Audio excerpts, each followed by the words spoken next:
Thank you for tuning in to Rock and Roll Conservative. All right, guys, so apparently polls or studies are showing that conservatives are judged to be noticeably more attractive than liberals.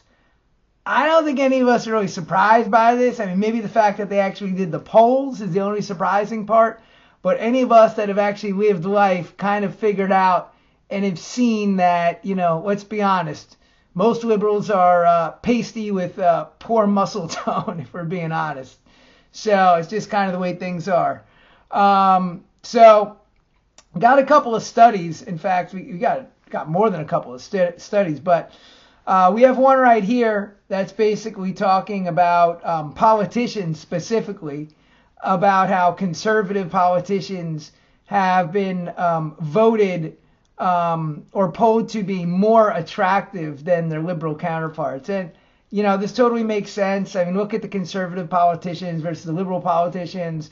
I mean, we have people like, Matt Gaetz and, people like, Scott Brown. I don't know if Scott Brown is still in there, but he was, like Playgirl magazine or something like that. But I mean, you can see that this is essentially kind of a common thing or common denominator. Another interesting one is they actually did a study that shows, and in fact, I'm going to put that up here, that shows that after giving men testosterone, that men that were on the fence about Republican versus Democrat, they started voting Republican. So middle of the line, independent more type people started voting Republican after giving testosterone. And of course, we know that there is a relationship between testosterone, muscle tone, and, just overall attractiveness. So that kind of, points to that aspect of things. Now, there's another poll or another study that has also shown that Republican men or conservative men are seen as more attractive, which basically, so I mean, we have two polls essentially showing that. We have another poll with two polls with testosterone additions pushing people to be more Republican. So that's men.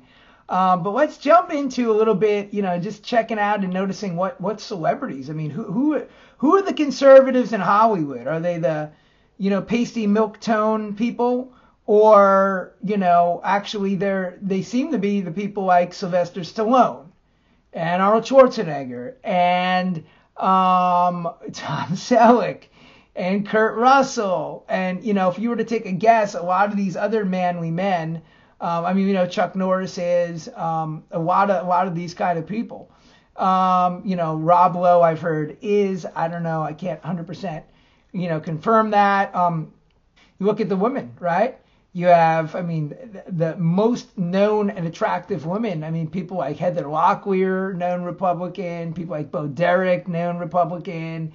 And, keep in mind that you're not able to really come out of the closet, because you're going to get banned in Hollywood. So a lot of people don't come out about that. But there certainly is how shall I say, high estrogen pushes you seemingly towards conservative, and high testosterone pushes you towards, more conservative. And, that seems to be what we're seeing. And if you take a look at the people that are most liberal, that are the most outspoken liberal people, just think about who the most outspoken are.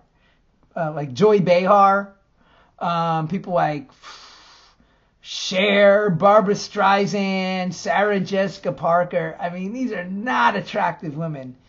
These are probably women that would naturally be what they call the 4B movement, right? These are women that men would just not want to have anything to do with anyway, to be honest.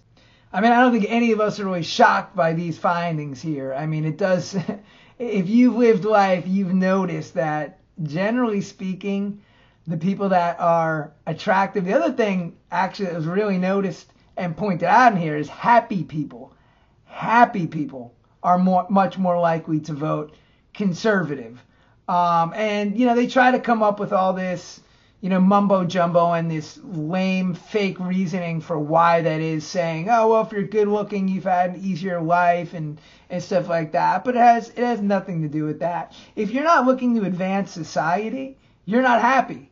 And most, liberals, if we're just going to be completely honest, are selfish people. I mean, in most cases. I mean, some of them they haven't figured it out yet, and they're a little, behind the curve in understanding what's really going on. But there's a pretty noticeable difference. I mean, if you notice the professional athletes, that's another thing to look at. I mean, obviously, Tom Brady, it appears Aaron Rodgers is, you had John Runyon, Steve Largent, you had a lot of different people. But what's interesting is, I think you had 12 different politicians that were to come from the NFL, the best athletes we have, and go into politics. And all 12 of them were Republicans. You start thinking about like Democratic politicians, and I mean, versus Republican politicians. I mean, look at the women. I mean, show me where the Carrie Lake is. You know what I mean? Show me where the Democratic Carrie Lake is. Or, Tulsi Gabbard, of course, I apparently used to be a Democrat, but I mean, she has conservative values and, again, attractive. You look at the broadcasters or the opinion people, Candace Owens, people like this. You don't have that on the Democratic Party. You have people who look like John Oliver. You have people like, what is that nerd's name that used to Keith Olbermann? You know what I mean? That's more of what you have. I mean, maybe I'm missing somebody in the demo. I guess there's, maybe Gavin Newsom. I guess that would be, maybe the one example, and maybe that's why they want to run him for president. But, you think about these females, like, whoa, I mean, so many, like, these governors. Oh, another one, Nome, was it South Dakota or North Dakota? I mean, beautiful. I mean, if you compare Carrie Lake and, Tulsi Gabbard, I mean, Republican now. I think she's been a Republican for a little bit, to be honest. Carrie Lake, Tulsi Gabbard, Nome is it South or North Dakota? I mean, even, the woman in Tennessee, I can't remember her name, the senator. I mean, pretty different. Let's say we'll call it health difference. These kind of people, or the people on Newsmax. I mean, there's a pretty big difference versus the John Oliver and the Joy Behar and the clucking hens on The View. I don't think any of us are really surprised by any of this kind of stuff, but I don't know. Let me know what you guys think. Come down to the comments, subscribe, like, trying to build this channel up. So yeah, hopefully, let me know what you guys think.